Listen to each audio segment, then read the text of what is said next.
Okay mga boss, share ko lang itong naging laban namin ni Dondon Kinli all the way from Carmen, Bohol na ngayon ay nagtatrabaho sa Luway, Bohol. Okay, shoutout sa iyo, Boss Master Dondon Kinli. Pinakagahi sa Carmen ni mga boss. Laro ko na po si Master Dondon dati sa Chickersland Online year 2021. Tapos naglaro kami nito sa actual 2022. Doon pa siya nagtrabaho sa Albor. Doon kami naglaro sa kanyang boarding house. Kaming beses na rin kaming naglaro dito mga boss at nakita kami doon sa tournament kasi ini-invite ko siya. At na-encourage din siya mga boss na mag-challenge sa atin mga boss about sa larong dama. Kaya nag-set kami ng oras na maglaban. 4 games, dama bakbakan mga boss. Tuloy-tuloy na. Okay, panoorin hanggang dulo kasi isang solid na laban ito mga boss. Game 1, nag-215 si Boss Dondon. 313 lang yung second move natin mga boss. Ganyan. Nag-real, automatic mag-real. Sinayang ko mga boss, cover siya, ganyan.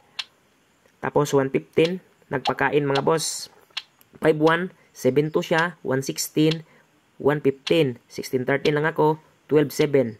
Pinakain ko mga boss, tapos pakain din siya, atras. E3 ako, nag 15-15, umatras din ako mga boss. Pag 9-5 niya, 9-5 din ako. Pag 9-5 niya, 9-5 din ako. 5-1, 5-1. Pag 6-2 niya mga boss, 6-2 din. Pag 10-5, nag 2-14 ako.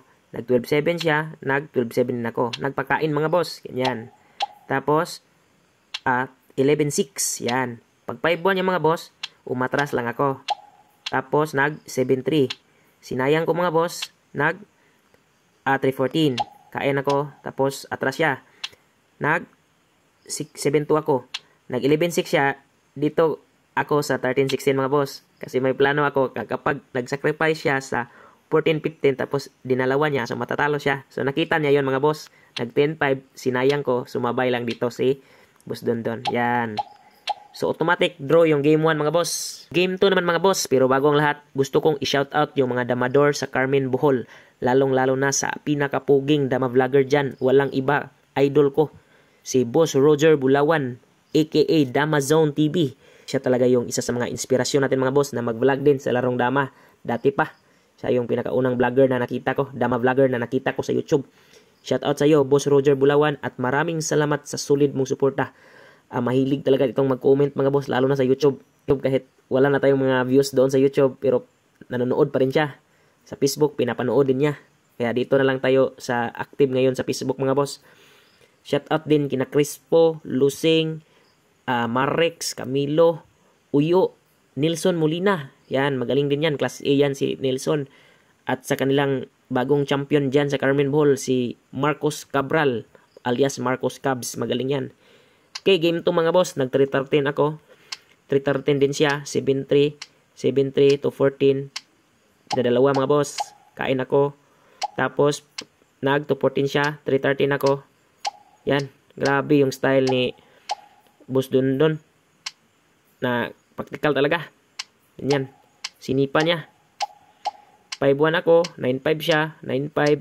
5-1. 115. 10-5. 5-1. 5-4. 3-14. Nag 7-2. 10-5 lang ako. Yan. Pinakain ko mga boss. Tapos nag 4-16. 12-7. 11-7. 7-2. Pakain siya mga boss. Dito mga boss, muntikan akong matalo. Ganyan no. Kasi, pag nag 5-1 ako mga boss, maaring matalo ako. Nag 11-6 na lang ako. 2-15 siya. 6-1. Pag sayang niya mga boss, sumabay lang ako. Ganyan. So, automatic draw yung naging game 2 mga boss. Game 3 naman mga boss. Tumira siya ng 2-15 pa rin. 2-14 naman ako. 7-2 siya. 7-2 din ako. Pag 1-16 niya, atras. Nag-real. Tapos nag 1-15 ako. Ganyan. Tapos 5-1.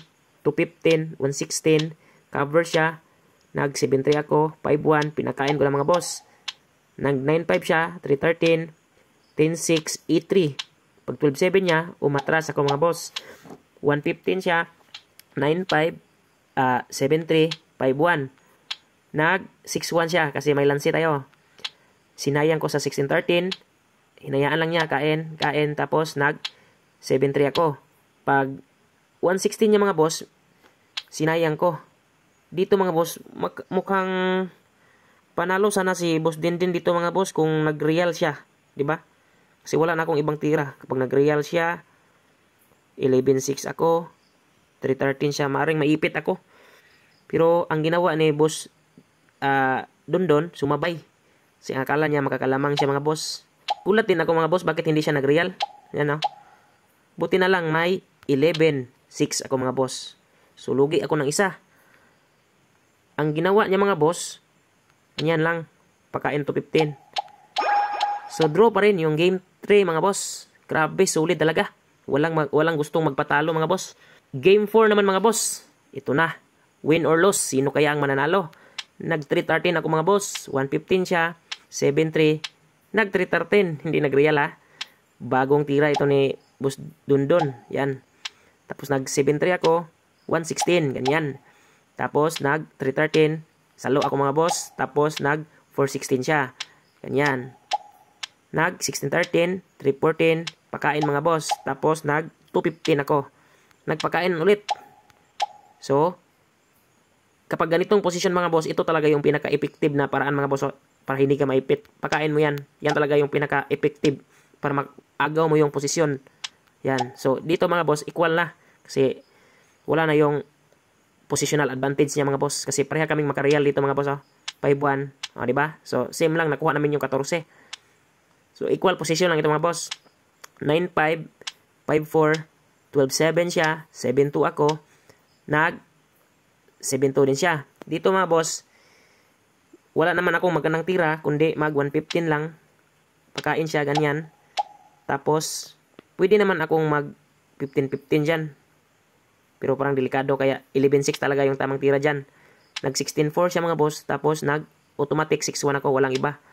Dito siya mga boss, nag 6-2. Kaya nagpakain ako mga boss, ganyan. So dito mga boss, nag 5-1 siya. Tapos nag 3-8 ako. Pag 2-14 niya mga boss, dyan siya natalo. Kasi pinadalawa ko lang. Tapos, dama. Nag-sacrifice. Pag 13-3, hinarangan ko.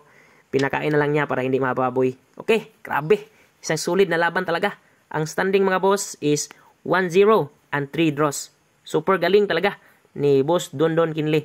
Chamba balon guys. Usa ka sakong buinas. Thank you Boss Dondon. Nice game. More power sa'yo. Kita-kits soon.